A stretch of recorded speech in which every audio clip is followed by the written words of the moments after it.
What is up, ladies and gents? Today here bringing you my review. Well, sort of. I have to give you guys an introduction. Anyway, my review of Fate Stay Night Unlimited Blade Work Series Episode 6, known as Mirage. And like I said, since this is a new anime review, I don't know if everyone has seen it. It's been pretty hyped so far, so just in case, I'm going to give you a rundown of what this series is in a general sense. Anyway, Fate Stay Night is the I don't know how to explain this. It's a series about the Holy Grail War. Now, what the Holy Grail War is technically is that there are 7 masters and 7 servants. Now, the servants each have classes. I'm gonna get into that, but I want to explain what the Holy Grail is. Holy Grail, what it seems or what it is what it sounds like. It's like the cup or the gauntlet. No, not gauntlet. I'm just gonna say cup. The cup that is from British mythology, where in this case, it could grant anybody's wishes. Now, for this to actually work, the wish has to be specific. Like, you have to know how to gain the wish. Like, you need to know what your wish is and how to get to it. You can't have, like, oh, I want to have world peace, but I don't know how to do it. I just need a miracle. That wouldn't work. So, you need to, like, know how to get your wish for the Holy Grail to actually work. Now, what I said earlier about the 7 masters and 7 servants, the masters are mages. Like in the world, it's like regular. In Fate Stay Night, the world it's just like our world, but it's like there are some people who are mages, hence using magic, and there's all sorts of different magic that I'm not gonna freaking explain because there's way too many. Anyway, so there are 7 masters who are mages who summon heroic spirits. Now, heroic spirits are people from the past, or in some cases like alternate timelines, where they are brought back from their timeline once they died into our present time and fight for their masters for the Holy Grail. Now, there are 7 classes specifically, and I'm gonna explain what those classes are. So the 7 classes are, I have a piece of paper: Archer, Saber, Berserker, Assassin, Caster, Lancer, and Rider. Now, to give like an example of this, let's say Robin Hood. Robin Hood, in this case, if he was brought, he's not in the story. He's not in this story or this route. Uh, he would be like an archer since he's Robin Hood and use bow and arrows. Now let's use another example of Shakespeare. Yeah, William Shakespeare, and he would in this case would be a caster. So essentially, a saber archer is obviously he uses a bow and arrow. Saber would be someone who uses a sword. Berserker is like someone who's kind of crazy, but like it depends on what weapon they use. But they're pretty much just crazy and like really like they're like a tank pretty much. Assassin is an assassin, can't really get into too much depth into that. Caster, like Shakespeare, in a sense they use, yeah, especially in this episode, they kind of like in a sense they use like magic to control. They're like a mage. They're like a mage themselves, like in an actual sense, like using a book, in this, and doing stuff like that. Lancer, they use a spear slash lance. So far, the only Lancer we've seen actually uses spears, so I don't know. I guess Lancer's a more technical term, but you get the idea. And Rider is what it sounds like. They ride stuff, pretty much.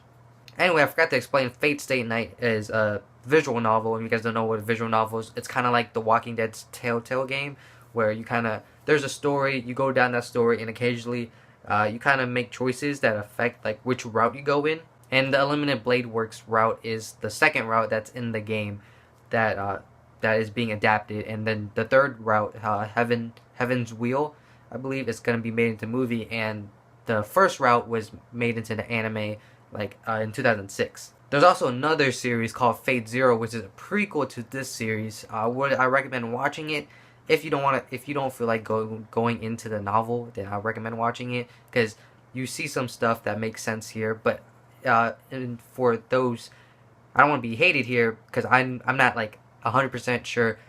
The visual novel is recommended to play, and you'll understand both the anime, Fate Zero, and everything in general, Fate Stay related, much better if you play the visual novel. I also forgot to say Fate Zero was set 10 years ago, where there were, like I said, 7 mages, seven servants, and they went at it. And after watching it, you're gonna learn that everyone's an asshole, pretty much. Anyway, let's get into Fate Stay Night, into what it's really about. So, the first, like the other 5 episodes, including episode 0, because they kind of did 0, 1, 2, 3. So this episode 6 is technically 1, 7 in the series. But anyway, so for few episodes, like the first few episodes, we see Rin Tosaka, who is our protagonist or our main character, pretty much. At least what I read from the wiki, we've been showed another guy. I'm gonna get to him a lot, so I don't know if he's the protagonist because technically in the visual novel you follow Rin. But anyway, Rin, eventually you find out that both her parents are gone, and that she is in a mansion by herself, just doing school stuff and stuff like that, like going to school. You find out, and by the end of the episode, she summons a servant. This servant being called himself Archer. He's part of the Archer class, but he, in a weird sense, he uses swords and a bow. So he's like versatile, pretty much. Anyway, most of the times the servants, even though they usually know who they are, they don't reveal their name, because revealing their name might reveal their weakness. That was the word I was looking for. So in a sense, like say Robin Hood is brought back, he would call himself Archer rather than Robin Hood, because in a sense, if you know who Robin Hood is, you'll find out his weakness is like helping the poor. So like you could like threaten civilians and he'll give up pretty much as long as the civilian lives. So in a sense that's a thing. Anyway, our other protagonist, our male main character, is Emiya Shiro, who is the adopted son of Kiritsugu, Emiya Kiritsugu, which is, he was in Fate Zero too. So anyway, he summons his servant Saber, and Saber states that she was already brought to this time period before, that being she was in Fate Zero as well. Anyway, we have another master that's known as Ilya. Ilya is the daughter of I forgot her name, but she was in Fate Zero. She's the daughter of a master in Fate Zero, and she has a servant known as Berserker, and we don't know his identity just yet. Well, technically, we don't know anybody's identity, pretty much, unless you read the visual novel, and you would know Saber's identity if you watched Fate Zero. But I'm not gonna spoil it, so you don't have to worry about it. Anyway, going on with this episode, we learned that starting off from last episode, we learned that one girl was found. And we also learned Shinji, is Shinji his name? Anyway, the asshole with the blue hair, he's been setting up, we also find out that he's a master, and he's been setting up these sigils that act as a barrier for his insurance. And we find out that the girl that attacked Emiya and Rin is his servant. And I don't know if they remember, if they said that last episode. I kind of have a bad memory because it was last week. But that servant is part of the writer class, I'm pretty sure. So there is her. Anyway, this episode was pretty much like set up for like the big fight that we're having next week, which is pretty much just everybody.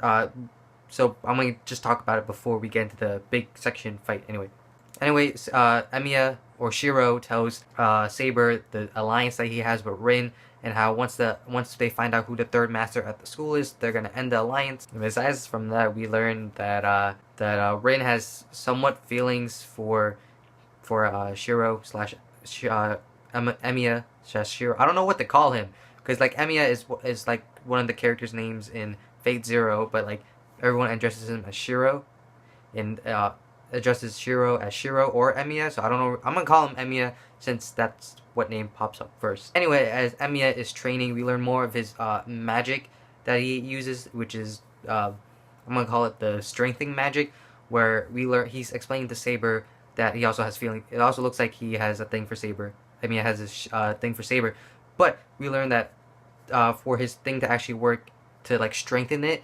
it just doesn't strengthen it, but it makes anything stronger. Like it makes a light bulb brighter. It makes, let's say, a rock stronger or harder, and stuff like that. So what he technically has to do is, when he activates his magic, he has to locate what the materials are, alter the materials so that they're stronger, and hence making the object stronger. But in some cases, if he can't concentrate, the object breaks. Seen by the rock he did, like the rock split in half because he couldn't concentrate because Saber was there. Anyway, as soon as he's done training, he falls asleep in the shed or in that little place that he likes sleeping in, and pretty much gets kidnapped or teleport.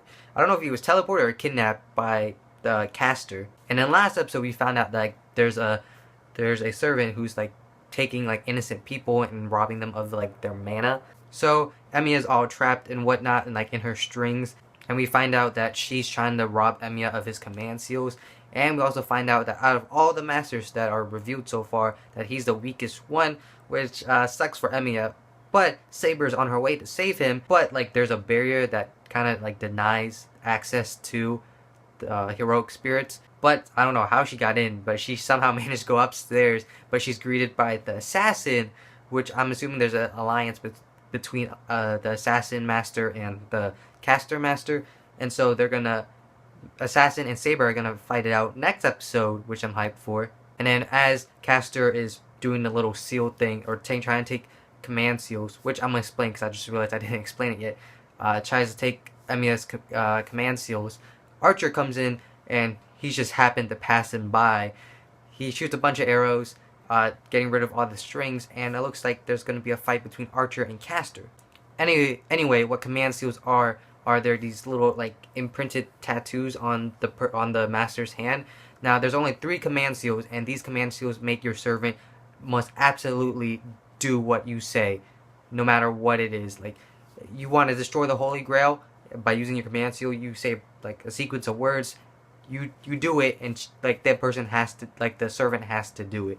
But like I said, there's only 3, and once all those 3 are up, the servant doesn't have to obey you anymore. And in a sense, like Fate Zero, there were like all the masters were pretty much adults, so they didn't have like feelings for like one another. They knew what they had to do and knew how to get it done. But in Fate Stay Night sense, pretty much the masters that we've seen so far are all teenagers.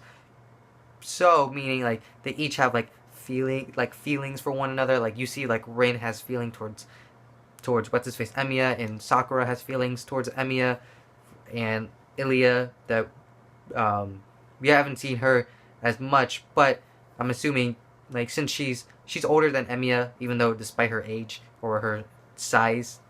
So due to the fact that they're teenagers and in high school, they're obviously gonna eventually like grow feelings and be like, oh, we can't do this, like, and like have conflict. And I feel like that's a great contrast between Fate Zero and Fate Stay Night, because like I said, Fate Zero, all adults willing to kill each other. Fate Stay Night, all teenagers can have feelings for each other and somewhat are willing to kill everyone.